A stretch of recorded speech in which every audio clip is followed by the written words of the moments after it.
ફરાળમાં ઉપયોગી એવી બટાકા અને સાબુદાણાની ખીચડીની રેસીપી આજે હું તમારી સાથે શેર કરીશ, અને તે પણ એવી નાની નાની ટ્રીક અને ટિપ્સની સાથે કે જેને લીધે સાબુદાણા એકદમ જ આ રીતે છૂટા રહે, એકબીજા સાથે ચોટે પણ નહીં અને સરસ પોચા બી બની જાય. હું છું મમતા ભટ્ટ અને મારી ચેનલમાં તમારું ઘણું સ્વાગત છે. તો આજે મેં 1 કપ સાબુદાણા લીધા છે અને સૌથી પહેલાં આપણે તેને 2 થી 3 વાર સારી રીતે ધોઈ લઈશું. હવે આપણે 1 કપ સાબુદાણા લીધા છે તો તેનું અડધું એટલે કે અડધો કપ ઉપરાંત 1 ટેબલસ્પૂન જેટલું તેમાં પાણી ઉમેરી સારી રીતે મિક્સ કરી ઉપરથી આ રીતે તેને લેવલમાં લાવી અને ઢાંકણ વડે ઢાંકી અને લગભગ 3 કલાક સુધી રહેવા દઈશું. અને બધા જ સાબુદાણા એક જેવા જ પલળે ને તે માટે આપણે તેને વચ્ચે વચ્ચે 2 થી 3 વાર મિક્સ કરવાનું છે, એટલે સાબુદાણામાં નીચે પાણી પણ નહીં રહે અને બધા જ સાબુદાણા એક જેવા જ પલળી જશે. અને તે પછી કડાઈમાં 2 થી 3 ટેબલસ્પૂન જેટલું તેલ લઈ તેમાં અડધી ચમચી જીરું મૂકીશું અને જીરું સારી રીતે સતળાઈ જાય તે પછી તેમાં 5 કપ સિંગદાણા ઉમેરીશું. સારી રીતે મિક્સ કરતા રહીશું અને જ્યારે તેનો કલર ચેન્જ થાય ને ત્યાં સુધી તેને સાતળી લઈશું.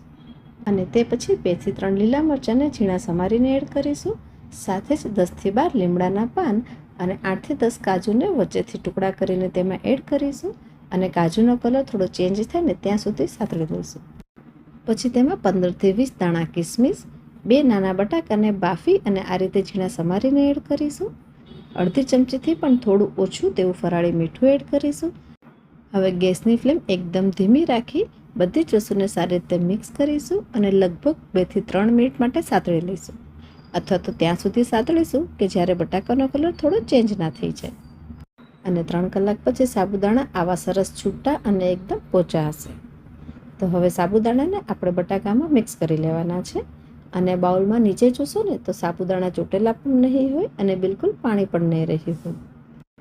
હવે તેમાં 2 ચમચી અથવા તો 2 ટેબલસ્પૂન ખાંડ અને અડધી ચમચી ફરાળી મીઠું એટલે કે સેંધા નમક ઉમેરી સારી રીતે મિક્સ કરીશું અને ગેસની ફ્લેમ ધીમી રાખીશું એટલે ખાંડ અને મીઠું સારી રીતે એકબીજા સાથે મિક્સ થઈ જાય.